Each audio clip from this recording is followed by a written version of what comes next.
አብርሃም ዋና ነገሩ ያለው ማለት አሚሩ እኔ እግዚአብሔርን ነው የምላችሁ።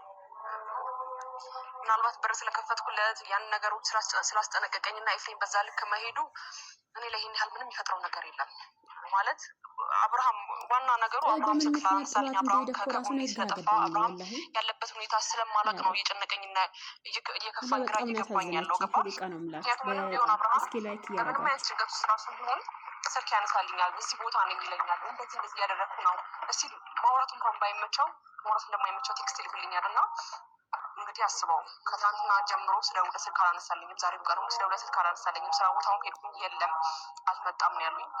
ለምን እንደሆነ አላውቅም። በጣም ግራ ገብቶኛል፣ ጨንቆኛል። ያው ታውቃላችሁ የኔ ወዶች ወላሂ በህይወታችሁ ላይ መጥፎን ጓደኛ ጥሩን ጓደኛ አታቅርቡ። ወላሂ ኑሩ ለራሳችሁ ከራሳችሁ ለራሳችሁ ኑሩ። እኔ ከምሬ ነው። ላይክ ሼር አድርጉ። ኧረ ውዶች ላይክ አድርጉ። ምን ነክቷችሁ ነው? ላይክ ማን ጎደለ?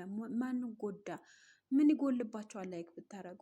አሁን ቅድም የለቀቁት ቪዲዮ ላይ ከ6 ላይክ 16 ኮሜንት። ኧረ በጣም ነው የገረመኝ።